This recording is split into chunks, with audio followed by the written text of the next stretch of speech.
Hello welcome to నిత్య Usha vlogs. ఈ రోజు వ్లాగ్ ఏంటి అనేది నా ప్రీవియస్ వ్లాగ్ చూస్తే అర్థమైపోయి ఉంటది. సో ప్రీవియస్ వ్లాగ్ లో అన్బాక్సింగ్ చేసిన థింగ్స్ అన్నిటితో ఇప్పుడైతే ఈ లివింగ్ రూమ్ ని మనం డెకరేట్ చేద్దాం. అంతకన్నా ముందు ఈ సోఫా కూడా వచ్చేసింది, దీన్ని కూడా అన్బాక్సింగ్ చేసేద్దాం. సో ఇది వచ్చేలకి బెడ్ కమ్ సోఫా అన్నమాట. అందుకని చెప్పి ఇప్పుడైతే దీన్ని ఫిక్స్ చేయడం పెద్ద కష్టమేం కాదు, స్టాండ్స్ వరకే మనం ఫిక్స్ చేయాలి. దానికోసం ఇక్కడ స్క్రూ డ్రైవర్ తో సహా మొత్తం మనకైతే ఇచ్చేస్తారనమాట. సో ఇలాంటి సోఫాస్ కానీ ఏవైనా కొనేటప్పుడు మాత్రం మనకి ఆఫర్స్ పెడతారు కదా, ఆ టైంలో కొనుక్కుంటే బెటర్ అని నా ఫీలింగ్. ఎందుకంటే ఈ సోఫా నేను ఆన్లైన్ లో కొన్నాను అనమాట, అమెజాన్ లో తీసుకున్నాను. సో అమెజాన్ లో ఫస్ట్ టైం నేను సర్చ్ చేసేటప్పుడు సో 16,700 దాకా పడింది, 16,700 దాకా. ఆ తర్వాత మనకి జనవరి 26th కి ఆఫర్స్ పెట్టారు. ఆ టైంలో నాకు ఇది 15,000 కే వచ్చింది. అందుకని చెప్పేసి సో మనకి ఒక 2,000 వేరియేషన్ అయితే ఉంటుంది. ఆఫర్స్ పెట్టినప్పుడే కొనుక్కుంటే కొంచెం మనకి ప్రైస్ అనేది తగ్గుతుంది అనమాట. ఇప్పుడైతే ఈ సోఫా బెడ్ గా ఎలా కన్వర్ట్ అయిందో చూపించేస్తా. ఇక్కడ చూడండి. సో చాలా బాగుంది, అసలు బెడ్ గా కూడా చాలా కంఫర్ట్ ఉండే. ఇంకా ఫైనల్లీ మనం అయితే ఇంకా ఈ సోఫాని అయితే ఫిక్స్ చేసాం కదా, ఇప్పుడైతే ఈ రూమ్ మొత్తాన్ని డెకరేట్ చేసేద్దాం. ఈ కాఫీ టీ టేబుల్ ని అయితే అన్బాక్సింగ్ చేద్దాం. ఇది కూడా రీసెంట్ గానే వచ్చింది అనమాట. సో ప్రీవియస్ వ్లాగ్ లో నేను అన్బాక్సింగ్ చేసేటప్పుడు ఇది కూడా రాలేదు, సో ఇప్పుడు వచ్చింది. అందుకని చెప్పేసి ఇప్పుడే ఒకేసారి అన్బాక్సింగ్ చేసేద్దాం. ఇది వచ్చేలకి మనకి 2 పార్ట్స్ గా వచ్చింది, అందుకని చెప్పి తీసేసుకున్నాను అనమాట. సో మనకు స్పేస్ లేకపోయినా మనం ఒకదాని కింద ఒకటి పెట్టేసేసుకొని పెట్టుకోవచ్చు. అవసరం ఉన్నప్పుడు మనం 2 టేబుల్స్ ని యూజ్ చేసుకోవచ్చు.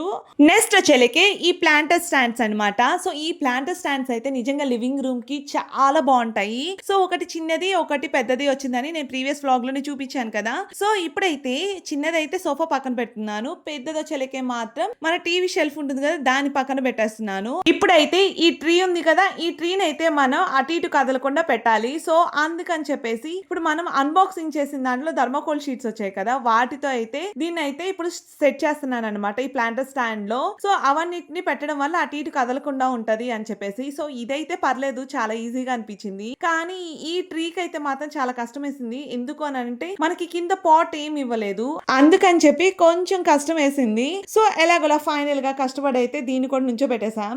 ఇప్పుడు దీన్ని అయితే ఇంకా టీవీ షెల్ఫ్ పక్కన పెట్టేసేద్దాం. సో లుక్ అయితే చాలా బాగా వచ్చింది కదా. సో నాకైతే ఈ స్టాండ్స్ అయితే బాగా నచ్చేసాయి.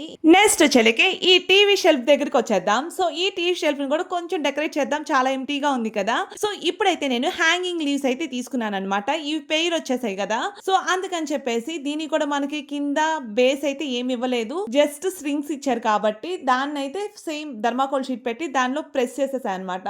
ఇక ఫైనల్ గా చెడు వినొద్దు, మాట్లాడద్దు, చూడొద్దు అనే ఈ చిన్ని చిన్ని క్యూట్ ఎక్స్ప్రెషన్స్ ఉన్న ఈ చిన్ని చిన్ని బొమ్మలను అయితే మధ్యలో పెట్టేశాను. సో నెక్స్ట్ వచ్చేలకే మాత్రం ఫ్లవర్ వాజెస్ తీసుకున్నాను. ఇవి కూడా పేరే వచ్చేసాయి. సో అటొకటి ఇటొకటి పెట్టేసా. కానీ మిడిల్ లో మెడిటేషన్ బుద్ధ ఉంటే ఇంకా బాగుంటుంది అని చెప్పేసి నేనైతే ఈ బౌల్ కూడా ఆర్డర్ చేశాను. సో ఈ బౌల్ లో థర్మాకోల్ షీట్స్ పెట్టేసి పైన మెడిటేషన్ బుద్ధాని పెట్టేసేసి సో ఈ పెబల్స్ అయితే మొత్తం చుట్టూ వేసేసా అనమాట. ఆ తర్వాత ఒక స్ట్రింగ్ ఊడిపోయింది ఇందాక నేను హ్యాంగ్ చేసినప్పుడు, సరే అని చెప్పేసి దాన్ని కట్ చేసి ఇలాగైతే చుట్టూ డెకరేట్ చేశాను. సో ఇంకా ఫైనల్లీ ఈ మ్యాట్ కూడా తీసుకున్నాను సోఫా ముందు వేసుకుందాం అని చెప్పేసి. ఇది వచ్చేలేకి 2x6 అనుకుంటాను, 2x6 ఫీట్ ఉంటది. సో అది వేసేసి దానిపైన టిప్ అయితే పెట్టేసా. మరి దానిపైన ఏదో ఒక ఫ్లవర్ వాజ్ ఉంటే బాగుంటుంది కదా, అది మన బడ్జెట్ లోనే అప్పటికి చూసి చూసి చూసి సో నా బడ్జెట్ లో ఈ చిన్నది దొరికింది, అందుకని చెప్పి ఇది కూడా పెట్టేసా అనమాట.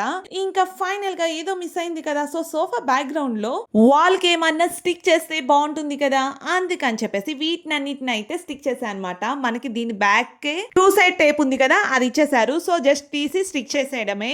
అమ్మయ్య, ఇంకా ఫైనల్ గా లివింగ్ రూమ్ మేక్ ఓవర్ అయితే అయిపోయింది. కానీ లుక్ ఎలా వచ్చిందో చూసేయాలి కదా. సో చాలా కష్టపడి నా బడ్జెట్ లో వీటినన్నిటిని ఆన్లైన్ లో బుక్ చేసుకొని ఇలా మేక్ ఓవర్ అయితే చేసుకున్నా, ఏదో సింపుల్ గా. సో మిడిల్ క్లాస్ బడ్జెట్ లో చేసేసుకున్నాను అనమాట. మరి ఇదంతా చూసేసి ఎలా వచ్చింది ఏంటి అనేది మాత్రం మీ కామెంట్ సెక్షన్ లో చెప్పడం మర్చిపోవద్దు. సో మొత్తం ఒక లుక్ అయితే వేసేసేయండి. అండ్ ఇంకేమైనా డీటెయిల్స్ కావాలన్నా సరే కామెంట్ సెక్షన్ లో అడగండి, నేను రిప్లై ఇస్తాను. సో అంతే ఈ వ్లాగ్ మీకు నచ్చింది అనుకుంటున్నా. నచ్చితే లైక్ చేయండి. Bye bye.